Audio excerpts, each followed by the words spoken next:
Spacetime is not a fixed stage on which events occur. It is a dynamic, physical entity that bends in the presence of mass, curves around concentrations of energy, stretches and compresses as objects move through it, and ripples when those objects accelerate. This is the central insight of general relativity, the theory of gravity that Albert Einstein completed in November 1915 after a decade of effort that he described as years of anxious searching in the dark, with alternating confidence and exhaustion until the relations suddenly became clear. The theory replaced Newton's gravity, which had reigned for more than 2 centuries, and it did so by changing not the description of the force but the description of the space in which forces act. Gravity, in Einstein's hands, became not a force at all, but a feature of geometry, the curvature of spacetime produced by the presence of mass and energy, which causes freely falling objects to follow curved paths through that curved geometry.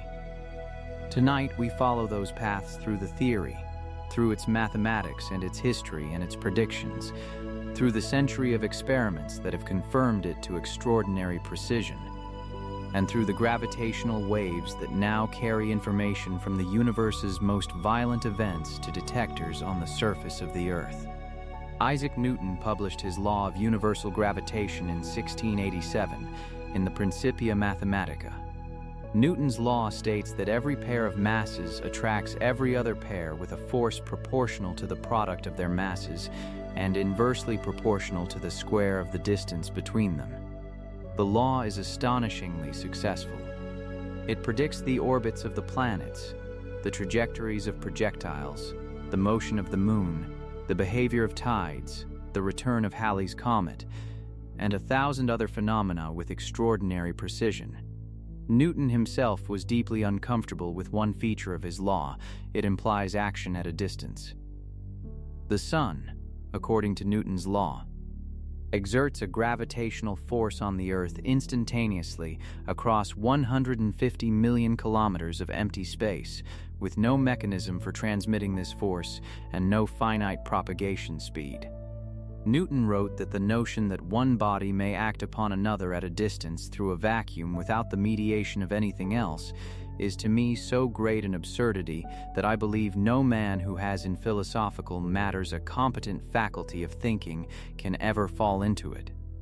He included the law in his mechanics without explanation, leaving the mechanism to posterity. Posterity took 228 years to answer him. The first step toward general relativity was special relativity, which Einstein published in 1905. Special relativity grew from the incompatibility between Newtonian mechanics and Maxwell's equations of electromagnetism. Maxwell's equations predicted that electromagnetic waves, including light, travel at a fixed speed of approximately 792 kilometers per second, denoted c. But Newtonian mechanics said that speeds add if you are moving at speed v and you throw an object at speed u in your direction of travel. The object moves at speed v plus u relative to the ground. Applied to light, this would mean that light emitted by a source moving at speed v would travel at c plus v in the direction of travel and c minus v in the opposite direction, as seen by a stationary observer. Experiments by Michelson and Morley in 1887 and others consistently found that the speed of light was the same in all directions regardless of the motion of the source or the observer. Einstein resolved this incompatibility by taking the constancy of the speed of light as a foundational principle and deriving its consequences for the nature of time and space. The consequences are profound. If the speed of light is the same for all observers regardless of their relative motion, then time and space cannot be absolute. Two observers moving relative to each other will disagree about the time interval between events, about the lengths of objects, and about the simultaneity of events at different locations. A clock moving relative to an observer runs slower than a clock at rest relative to that observer by a factor of the Lorentz factor gamma, equal to 1 divided by the square root of 1 minus v squared over c squared. This is time dilation. Objects moving relative to an observer appear shorter in the direction of motion by the same factor. This is length contraction. Energy and mass are equivalent, related by E equals mc squared, the most famous equation in physics, which states that mass is a form of energy and energy has an inertial mass, and any process that releases energy reduces the mass of the system by that energy divided by c squared. Special relativity unified space and time into a single four-dimensional structure called spacetime, in which events are located not by 3 spatial coordinates and an independent time but by 4 coordinates together. Hermann Minkowski, who had been one of Einstein's mathematics professors, reformulated special relativity in geometric terms in 1908, introducing what is now called Minkowski spacetime, a flat, 4-dimensional geometry in which the invariant interval between events, the quantity that all observers agree on regardless of their relative motion, is given by c squared times the square of the time difference minus the sum of the squares of the 3 spatial differences. This reformulation showed that the peculiarities of special relativity, time dilation, length contraction, the relativity of simultaneity, are all geometrical consequences of the structure of Minkowski spacetime. Einstein initially dismissed Minkowski's geometric reformulation as unnecessary mathematical fancy dress, but he later acknowledged that it was indispensable for the development of general relativity. Special relativity applied only to observers in uniform motion, moving at constant velocity without acceleration. In 1907, 2 years after special relativity, Einstein had what he later described as the happiest thought of his life. He was sitting in the patent office in Bern where he worked, and he thought, if a person falls freely, they will not feel their own weight. In free fall, in the absence of air resistance, there is no sensation of gravity. The falling person and everything around them fall together, and from their perspective, gravity has vanished. Einstein recognized that this observation, now called the equivalence principle, has a deep implication. A person in a closed box, with no windows to the outside, cannot tell by any local experiment whether the box is at rest in a gravitational field or accelerating upward through empty space at an acceleration equal to the gravitational acceleration. Gravity and acceleration are locally equivalent. The effects of gravity can be eliminated by free fall, and the effects of gravity can be mimicked by acceleration. This principle gave Einstein a way to generalize special relativity to include acceleration and, through the equivalence with gravity, to include gravity itself.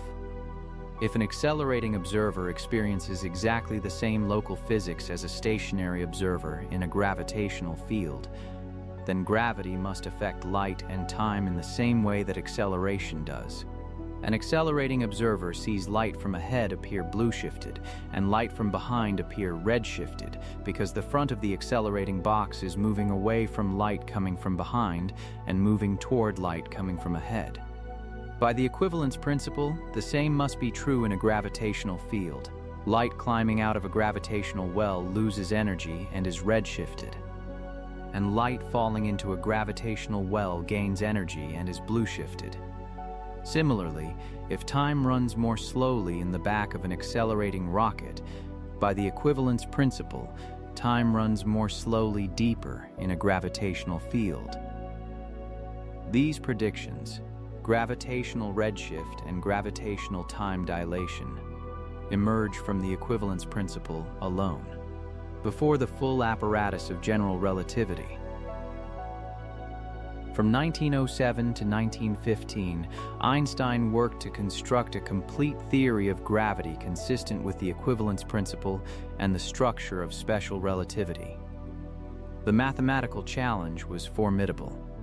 Newton's gravity had been expressed as a scalar field, a single number at each point in space representing the gravitational potential. Einstein's theory required a tensor field, a more complex mathematical object that contains not just the strength of the gravitational field, but the curvature of spacetime in all possible directions.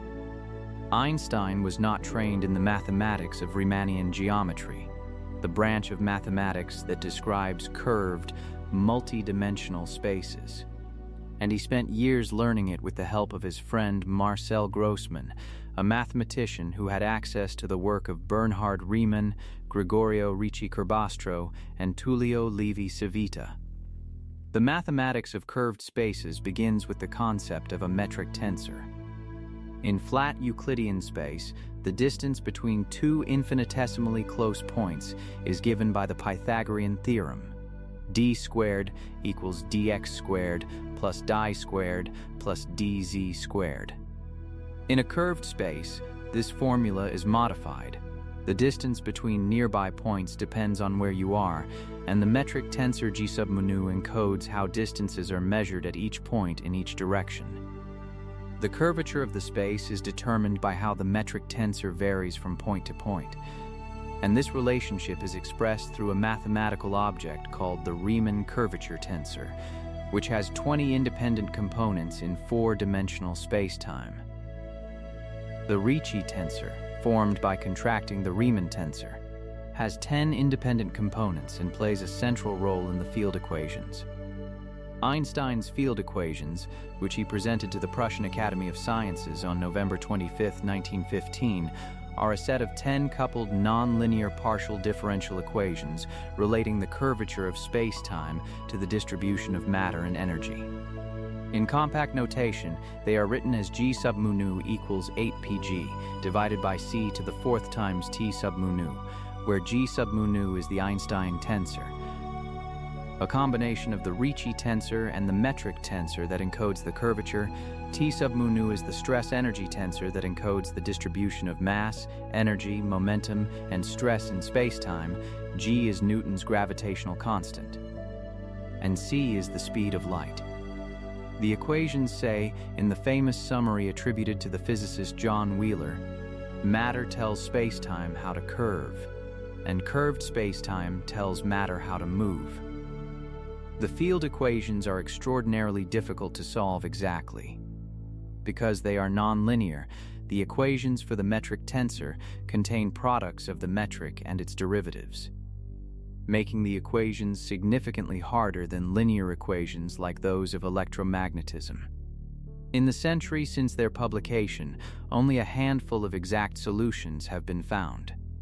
Most calculations in general relativity are done either in simplified symmetric situations that permit exact solutions, or using perturbation theory and numerical methods. The first exact solution was found in December 1915, within weeks of Einstein's publication of the field equations, by Karl Schwarzschild, a German physicist serving on the Eastern Front of World War I. Schwarzschild found the exact metric for the spacetime outside a spherical, non-rotating, uncharged mass, a solution now called the Schwarzschild metric. The Schwarzschild metric reveals that time runs more slowly at smaller radii, that space is curved in a way that causes the deviation from flat geometry to increase as you approach the mass, and that there is a critical radius, the Schwarzschild radius, inside which the curvature becomes so extreme that no outward directed path through space-time leads to the outside universe. This is the event horizon of a black hole. Schwarzschild died in May 1916, 5 months after discovering his solution, from a disease he contracted at the front. Einstein's field equations explained an anomaly in Mercury's orbit that had puzzled astronomers since 1859. Mercury's orbit, like all planetary orbits, is approximately an ellipse, and the point of closest approach to the Sun, the perihelion, advances slightly with each orbit due to the gravitational perturbations of the other planets. By the mid-19th century, French astronomer Urbain Le Verrier had calculated the expected advance of Mercury's perihelion from Newtonian mechanics and found that the observed advance exceeded the predicted amount by about 43 arcseconds per century. This discrepancy was small but persistent, and no Newtonian explanation had been found. When Einstein applied his field equations to the motion of Mercury, he found an additional precession of exactly 43 arcseconds per century, perfectly matching the observed anomaly. He wrote afterward that this discovery had given him heart palpitations. It was the first time in history that a theory had been confirmed by explaining a long-standing, unexplained observation rather than by making a new testable prediction. The new testable prediction that followed was the deflection of starlight by the sun. In flat, Minkowski spacetime, light travels in straight lines. In curved spacetime near a massive body, light follows the curvature of spacetime and therefore follows a curved path. Einstein calculated that the angular deflection of a ray of light passing just grazing the edge of the sun due to the curvature of spacetime would be 1.75 arcseconds, twice the Newtonian prediction of 0.875 arcseconds.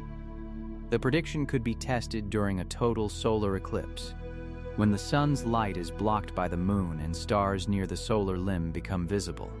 On May 29, 1919, British astronomer Arthur Eddington led 2 expeditions, one to Sobral in Brazil and one to the island of Principe off the coast of West Africa, to observe a total solar eclipse and measure the apparent positions of stars near the sun. The observations, announced on November 6, 1919 at a joint meeting of the Royal Society and the Royal Astronomical Society in London, confirmed Einstein's prediction. The next morning, the Times of London ran the headline, "Revolution in Science, New Theory of the Universe, Newtonian Ideas Overthrown." Einstein became, overnight, the most famous scientist in the world. Let your breathing slow. The equations have been written, and the predictions have been confirmed, and the night is quiet, and the space-time around you is curved by the mass of the Earth, bending gently downward toward the ground. The same curvature that holds you in place on the surface of the planet, and that guides the moon in its orbit, and that kept the planet circling the sun for 6 billion years before the first eye looked up to notice. Gravitational redshift, predicted by the equivalence principle, was first confirmed in the laboratory in 1959 by Robert Pound and Glenn Rebka at Harvard University. They measured the gravitational redshift of gamma rays over a height difference of just 22.5 meters in the Jefferson Physical Laboratory Tower. Over this tiny height, the gravitational potential changes by a tiny amount, and the resulting frequency shift of the gamma rays is only about 2.5 times 10 to the power of -15, a fractional frequency change of 2.5 parts in a quadrillion. Using the Missbauer effect, which allows the absorption of gamma rays at extremely precise energies, Pound and Rebka measured this shift with a precision of about 10% of the predicted value. The agreement confirmed gravitational redshift to the satisfaction of the physics community and marked the first laboratory test of a prediction of general relativity distinct from the tests on astronomical scales. Gravitational time dilation has practical consequences. The GPS navigation system relies on a network of satellites orbiting at an altitude of about 20,200 kilometers. Each satellite carries an atomic clock and broadcasts time signals that allow GPS receivers on the ground to determine their position by comparing the arrival times of signals from multiple satellites. 2 effects alter the rate of the satellite clocks relative to clocks on the ground. First, the satellite clocks run faster than ground clocks because the gravitational potential at 20,200 kilometers is weaker than at the Earth's surface. By general relativity, time runs faster in weaker gravitational fields, so the satellite clocks gain about 45 microseconds per day. Second, the satellite clocks run slower than ground clocks because the satellites are moving at about 3.87 kilometers per second relative to the ground. By special relativity, moving clocks run slow, so the satellite clocks lose about 7 microseconds per day. The net effect is that the satellite clocks run fast by about 38 microseconds per day. If these relativistic corrections were not applied, GPS position errors would accumulate at a rate of about 10 kilometers per day. Within hours of turning on the GPS system without relativistic corrections, the navigation system would be useless for any practical purpose. General relativity is not an abstract theoretical curiosity.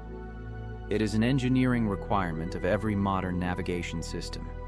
Frame dragging is an effect predicted by general relativity for rotating masses. When a massive body rotates, it drags the surrounding spacetime around with it, twisting the geometry of spacetime in the vicinity of the rotating mass, in the direction of rotation. This effect was predicted by Joseph Lenz and Hans Thirring in 1918, 3 years after Einstein published the field equations, and is now called the Lenz-Thirring effect. It is extremely weak. For the Earth, the frame-dragging precession of a gyroscope in polar orbit is about 39 milliarcseconds per year. The Gravity Probe B experiment, launched by NASA in April 2004 and operating until 2005, carried 4 precisely machined gyroscopes in polar orbit at an altitude of 642 kilometers and measured their precession with extraordinary precision. The data, published in 2011, confirmed the Lenz-Thirring frame-dragging effect at 19% precision, consistent with the general relativity prediction. The experiment also measured the geodetic precession, the precession of the gyroscopes due to the curvature of spacetime caused by the Earth's mass, and confirmed this effect at 0.28% precision. Gravitational waves are ripples in the curvature of spacetime that propagate outward from accelerating masses at the speed of light. Einstein predicted their existence in 1916 in a paper published the year after he announced the field equations. He derived the existence of gravitational waves from the linearized version of his field equations, treating gravitational waves as small perturbations of flat spacetime in a way analogous to treating electromagnetic waves as perturbations of a background electromagnetic field. In this linearized approximation, the field equations reduce to a wave equation, and the solutions are gravitational waves, transverse waves that propagate at c and carry energy. Gravitational waves come in 2 polarizations, called plus and cross, referring to the pattern of spacetime distortion they produce. A plus polarized gravitational wave traveling in the z direction stretches spacetime in the x direction and compresses it in the y direction during 1/2 cycle, and then compresses in x and stretches in y during the next half cycle. A cross-polarized wave does the same but rotated 45 degrees. The amplitude of a gravitational wave is described by the strain h, defined as the fractional change in length produced by the wave. H equals delta L divided by L, where delta L is the change in length and L is the original length.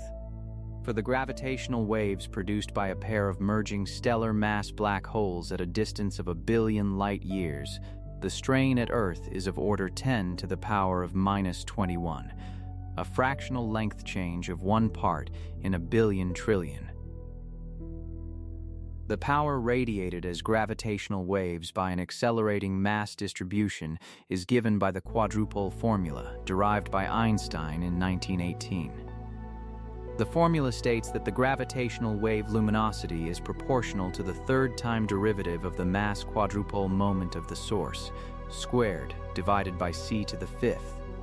The 5th power of c in the denominator makes gravitational wave emission extremely weak for any terrestrial source. A rotating dumbbell of 2 1-kilogram masses separated by 2 meters and spinning 100 times per second would radiate about 10 to the power of -30 watts in gravitational waves. For the merging black holes detected by LIGO in 2015, with masses of 29 and 36 solar masses merging at a fraction of the speed of light, the gravitational wave luminosity at peak was about 3.6 times 10 to the power of 49 watts, surpassing the combined electromagnetic luminosity of all stars in the observable universe. Einstein was ambivalent about his own prediction of gravitational waves. In 1936, he wrote a paper with Nathan Rosen claiming to show that gravitational wave solutions of the field equations were actually coordinate artifacts with no physical content, that true gravitational waves did not exist. The paper was submitted to physical review and rejected by the referee Howard Percy Robertson on the grounds of a mathematical error. Einstein, who had not previously submitted work to physical review and was annoyed by the review process, withdrew the paper, corrected the error, and published a revised version elsewhere, acknowledging that gravitational waves do exist. The episode is a reminder that even Einstein's confidence in his own theory was not unlimited.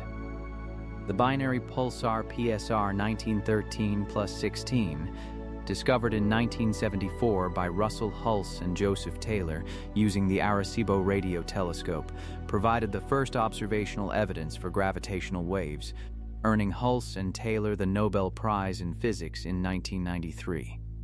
SAR 1913 plus 16 is a system of two neutron stars orbiting each other with a period of about 7.75 hours. As the two neutron stars orbit each other, they radiate gravitational waves, carrying away orbital energy, causing the orbital period to decrease over time. The system's orbital period is decreasing by about 76 microseconds per year. Taylor and colleagues monitored the system for decades and found that the rate of orbital decay matched the prediction of general relativity's quadrupole formula to within 0.2% precision.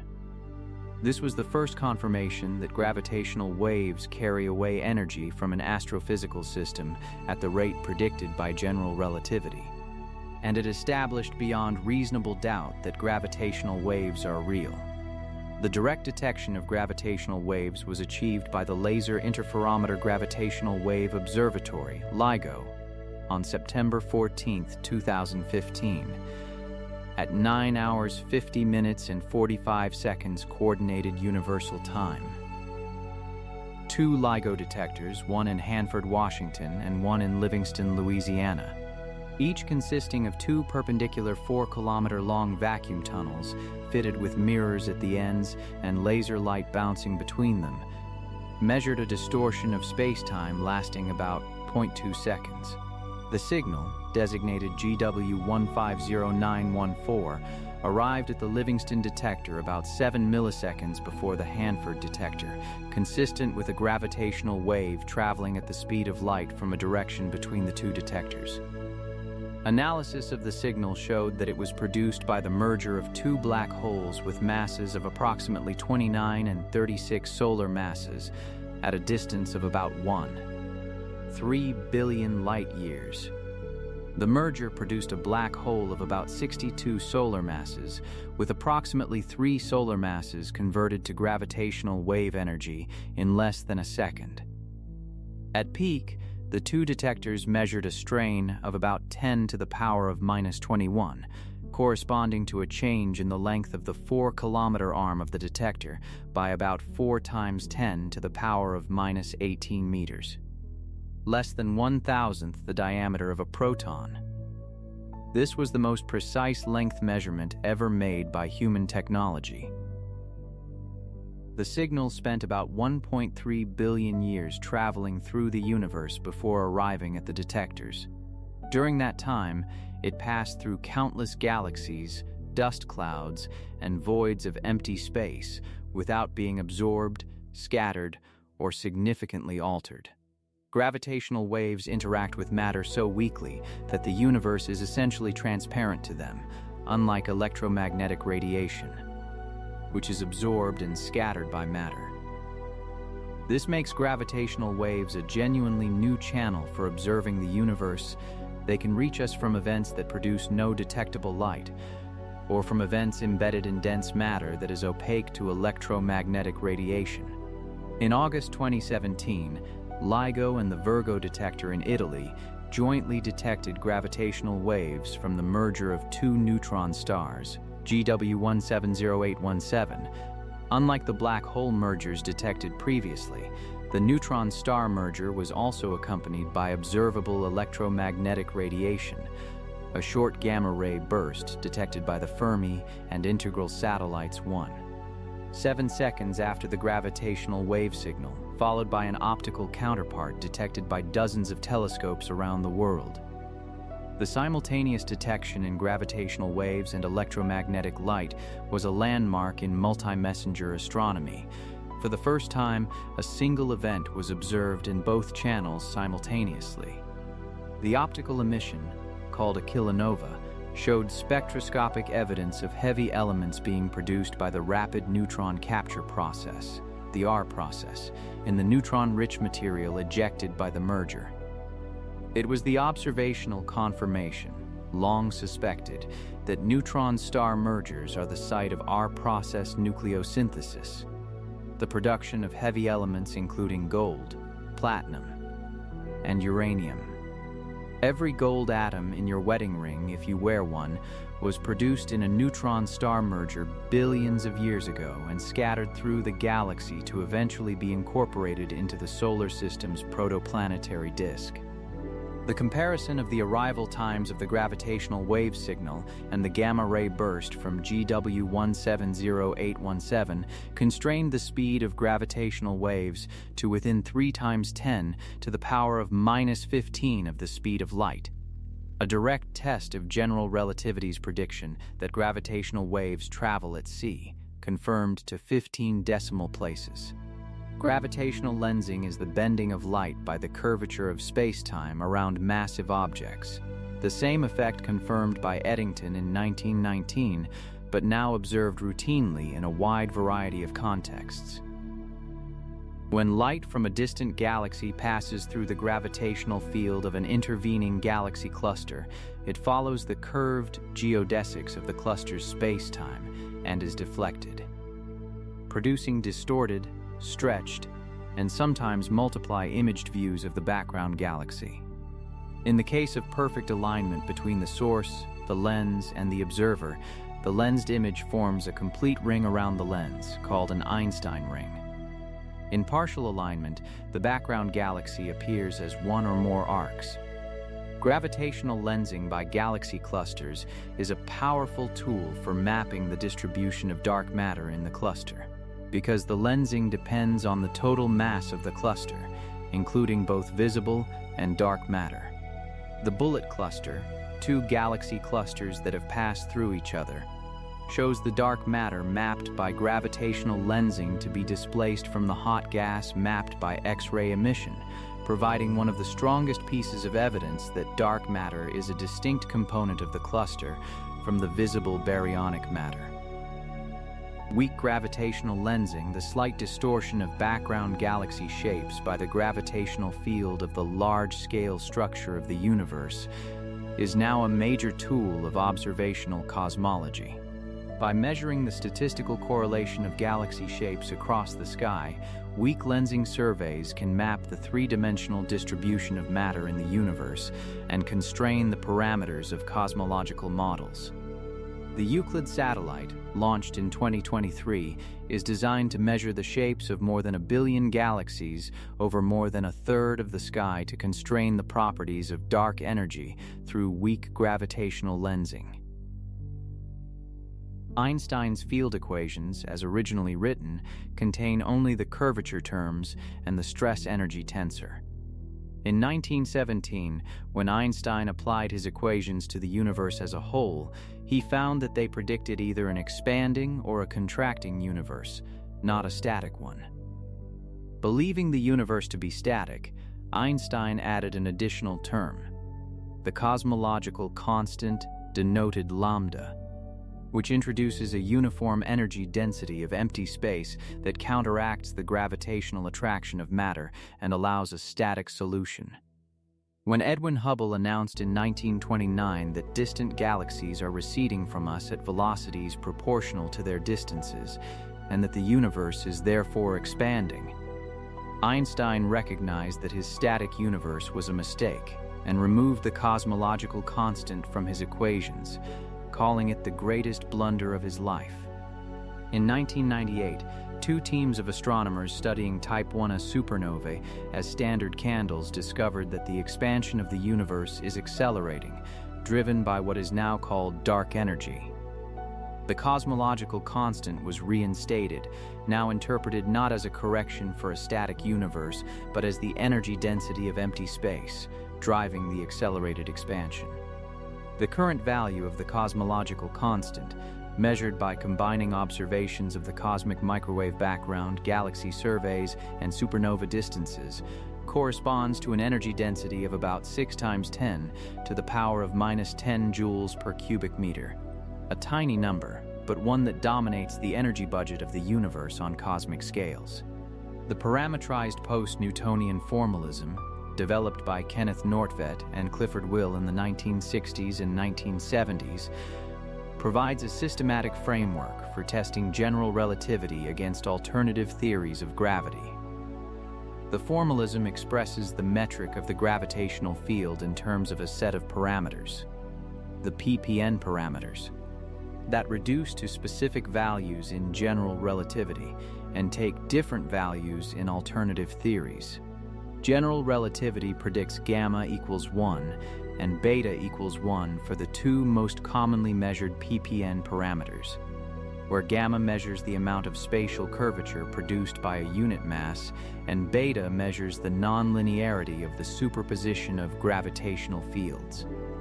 Measurements of gamma from the Cassini spacecraft's radio signals passing near the Sun gave gamma equals 1 plus 2.1 times 10 to the power of -5, consistent with general relativity to better than 1 part in 100,000.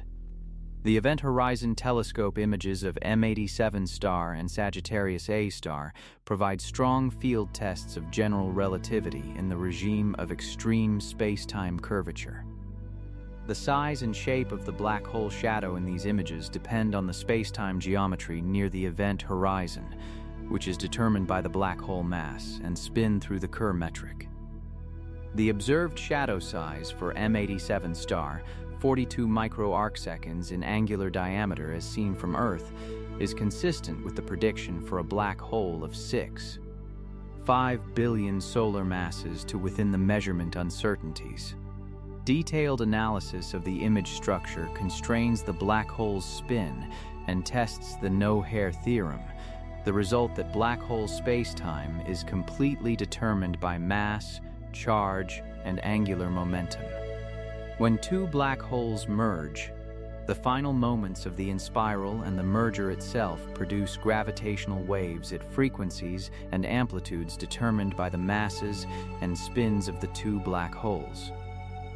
After the merger, the remnant black hole oscillates in its newly formed configuration, ringing like a bell, and the gravitational waves from this ringing, called the ring down, are quasi-normal modes with frequencies and decay times determined entirely by the mass and spin of the remnant.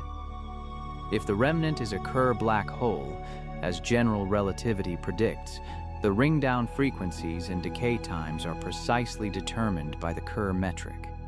Analysis of the ring-down portion of observed gravitational wave signals provides tests of the no-hair theorem, the consistency of the observed ring-down frequencies with the Kerr prediction tests whether the remnant is indeed a Kerr black hole. General relativity is incompatible with quantum mechanics. Both theories are extraordinarily successful in their domains. General relativity describes gravity and the large-scale structure of spacetime with exquisite precision, and quantum mechanics describes the behavior of matter and energy at small scales with equal precision. But the two theories rest on incompatible mathematical foundations. General relativity is a classical field theory in which spacetime is a smooth, differentiable manifold with a well-defined geometry at every point. Quantum mechanics describes physical quantities as operators with probabilistic outcomes and introduces quantum fluctuations that do not permit a smooth, definite background. When the energy density of the quantum vacuum, the zero-point energy of quantum fields, is combined with general relativity, the predicted cosmological constant is about 120 orders of magnitude larger than the observed value. This discrepancy, the cosmological constant problem, is the worst quantitative failure of any prediction in the history of physics. The incompatibility becomes physically important at the Planck scale.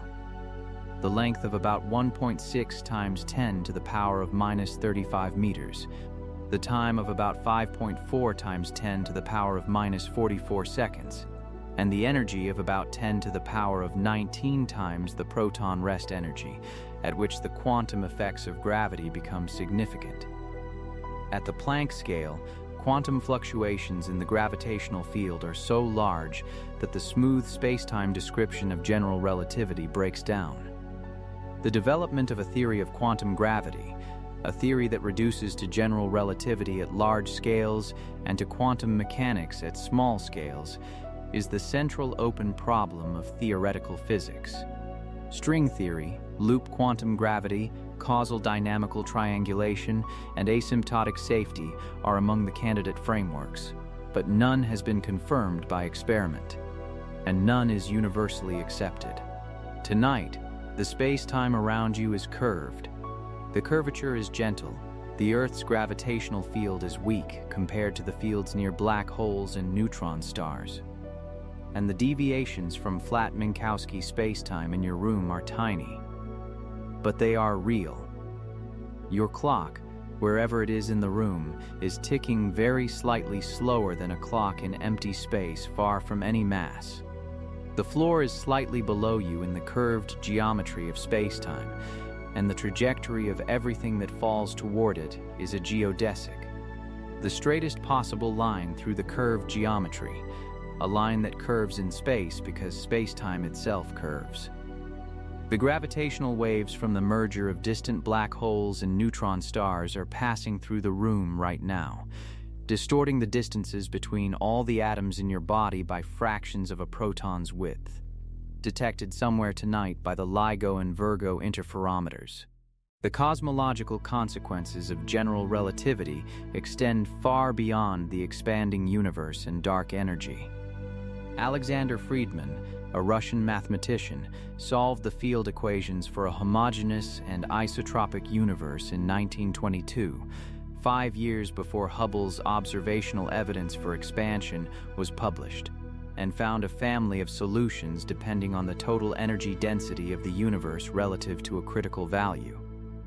If the density exceeds the critical density, spacetime is positively curved and the universe will eventually recollapse in a big crunch.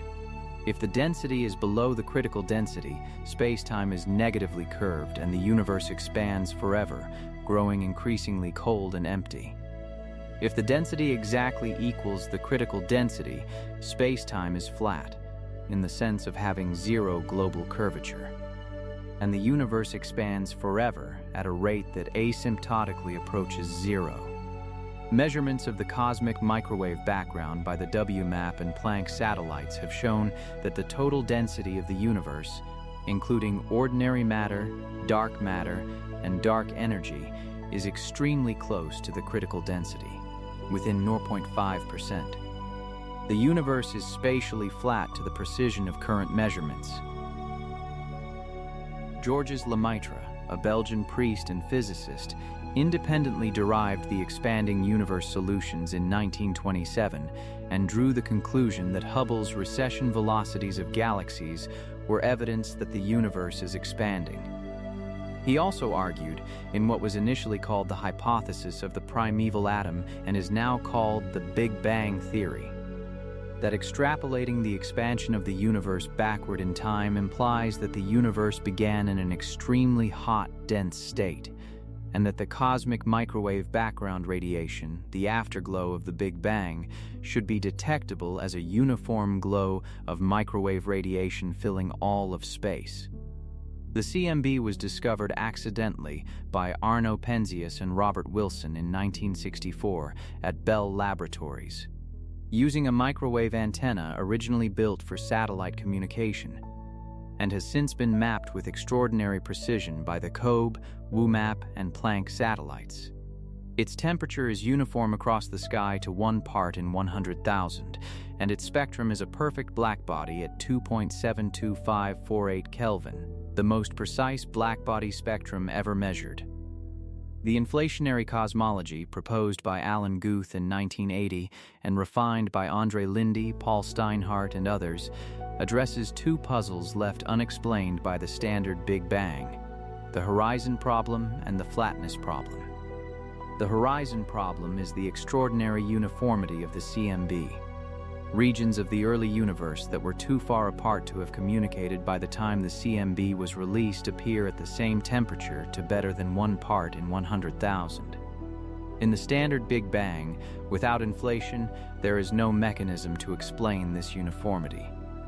The flatness problem is the extreme closeness of the universe's density to the critical density. Without inflation, the density must have been tuned to the critical value to 1 part in 10 to the power of 60 in the first second of the universe's existence.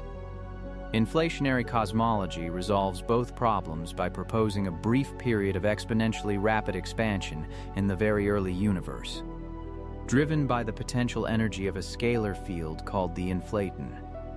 During inflation, regions that were originally in causal contact and therefore thermalized to the same temperature were expanded to scales far larger than the current observable universe, explaining the uniformity.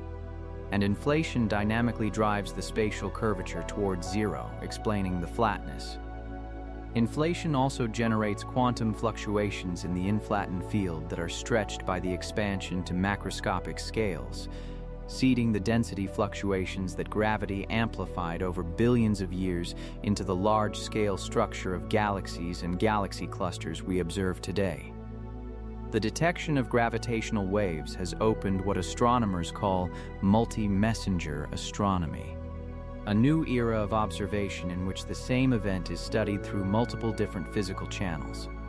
The traditional channels have been electromagnetic radiation across all wavelengths: radio, microwave, infrared, optical, ultraviolet, X-ray, and gamma ray.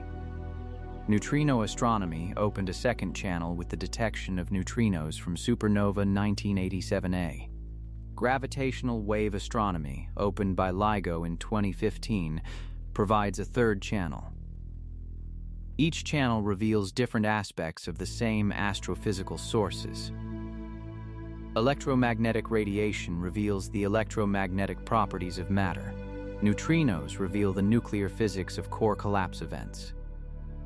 Gravitational waves reveal the dynamics of the mass-energy distribution, including components that emit no light, like black holes in the act of merging. The Laser Interferometer Space Antenna, LISA, is a space-based gravitational wave observatory approved by the European Space Agency for launch in the 2030s. LISA will consist of 3 spacecraft arranged in an equilateral triangle with sides of 2.5 million kilometers, orbiting the Sun in a formation trailing behind the Earth. The enormous baseline, 6 orders of magnitude larger than the 4-kilometer arm length of LIGO, will allow LISA to detect gravitational waves at frequencies millions of times lower than LIGO, in the millihertz band.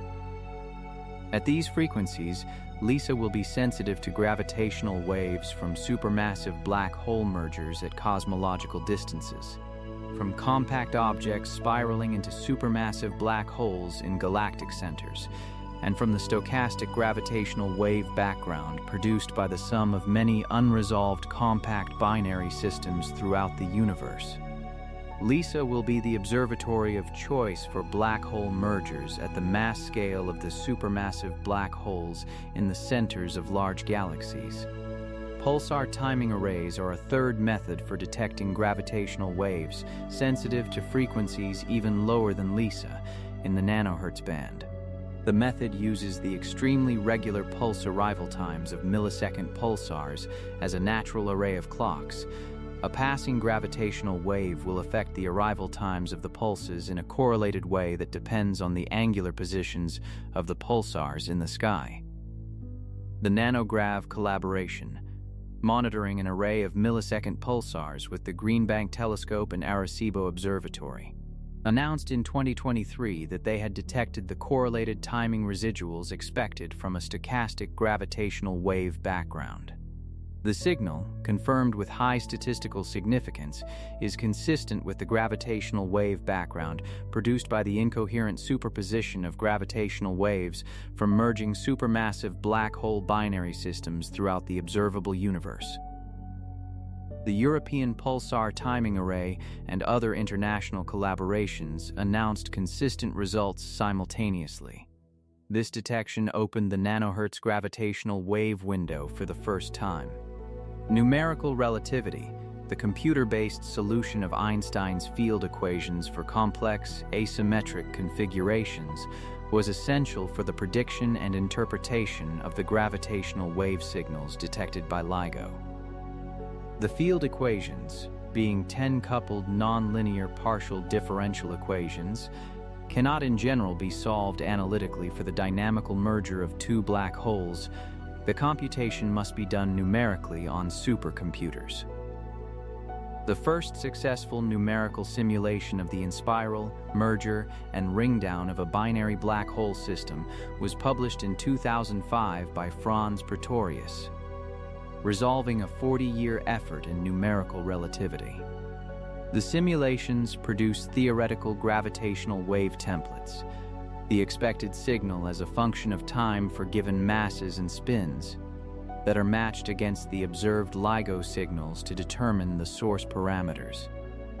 Without numerical relativity, the LIGO observations would produce detections, but not physical interpretations.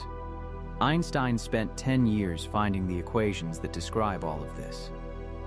He doubted himself at times, corrected errors, published wrong results, and then found the right answer on November 25, 1915, 5 days before David Hilbert arrived at the same equations by a different route, working from a different starting point. The field equations that describe the curvature of spacetime, the bending of light, the passage of gravitational waves, the structure of black holes, the expansion of the universe, the production of the cosmic microwave background, the large-scale structure of galaxies, and the ticking of your GPS satellites were written down by a 36-year-old man working at the Prussian Academy of Sciences in Berlin, and they have not required modification in the century since. Tonight, the space-time around you is curved. The curvature is gentle, the Earth's gravitational field is weak compared to the fields near black holes and neutron stars, and the deviations from flat Minkowski spacetime in your room are tiny. But they are real. Your clock, wherever it is in the room, is ticking very slightly slower than a clock in empty space, far from any mass. The floor is below you in the curved geometry of spacetime, and the trajectory of everything released from your hand and falling toward it is a geodesic, the straightest possible line through the curved geometry. The gravitational waves from the merger of distant black holes and neutron stars are passing through the room right now, distorting the distances between all the atoms in your body by fractions of a proton's width, detected somewhere tonight by the LIGO and Virgo interferometers. The night is quiet. The space-time is curved. The clocks are ticking at their various rates, slightly slower here than in empty space, slightly slower than they would be on a mountain. The gravitational waves are passing through. The universe is expanding. All of this is described by 10 equations on a single page of mathematics, and all of it has been confirmed by experiment to precisions that Newton, working with his law of gravity in 1687, could not have imagined, and that Einstein himself was not sure his theory could achieve. General relativity is not finished. Quantum gravity is unsolved. Dark energy is unexplained. The cosmological constant problem is unresolved. But the theory, as it stands, is the most precisely tested theory in the history of science, and the space-time it describes, curved and dynamic and rippling with gravitational waves, is the stage on which everything that has ever happened has happened, and on which you, tonight, are resting. Every test conducted in the century since 1915 has confirmed the theory. Mercury's perihelion, the bending of starlight, the gravitational redshift of a falling gamma ray over 22.5 meters of corridor, the ticking of clocks in GPS satellites, the decay of the Hulse-Taylor binary pulsar's orbit by precisely the amount the quadruple formula predicts, the detection of gravitational waves at a strain of 10 to the power of -21, the image of a black hole shadow 6.5 billion solar masses wide and 55 million light-years away. Every number matches. Every curve of the data follows the prediction of the 10 equations written by a physicist who had never seen a black hole, who had never heard a gravitational wave, who worked with pencil and paper and the abstract machinery of differential geometry, and got it right. The geodesics will take care of themselves. They always do, reliably, without exception, as they have done throughout the entire history of the cosmos. They have been taking care of themselves since the first second of the universe, when space-time itself emerged from conditions we cannot describe with the equations we have, and they will keep doing so long after the last star has collapsed and the last black hole has evaporated, in a universe so cold and so empty that the curvature of space-time approaches flatness so gradually that no instrument could ever detect the difference. In the meantime, in this small region of space-time, on this quiet night, the curvature is holding you gently in place, and the geodesics curve downward toward the Earth, and the clocks tick at their various rates, and the gravitational waves pass through, and the field equations hold. Good night, and rest well. The equations hold.